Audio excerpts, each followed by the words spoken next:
I saw red. The words of the witch who had told me about the concealing spell rang in my head.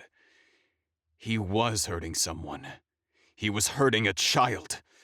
That was my one rule when it came to feeding. Never feed from someone who isn't able to understand what they're offering.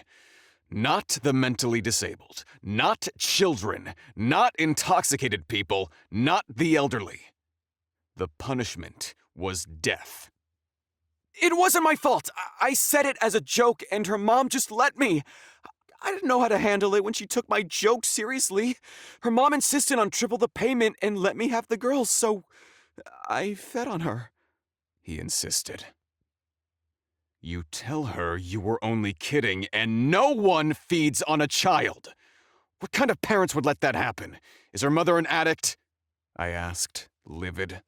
No, super middle class average family. She was selling blood because they needed the money. Now, I think they do it so they can play more. How long have you been feeding on the girl? You implied it was more than once. 10 years. I usually see her once a month. Last time her parents said if I doubled my payment, they'd let me take it from the artery in her thigh. That's why I've been working as an enforcer. I needed the money. She's the best thing I've ever tasted, Master.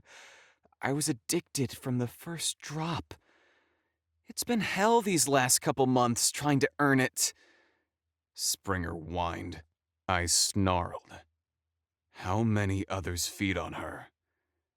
They would all die, ending with Springer. Taking advantage of children made them monsters in fact instead of in name.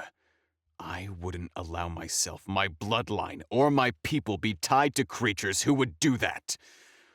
Also, I must save the poor little girl.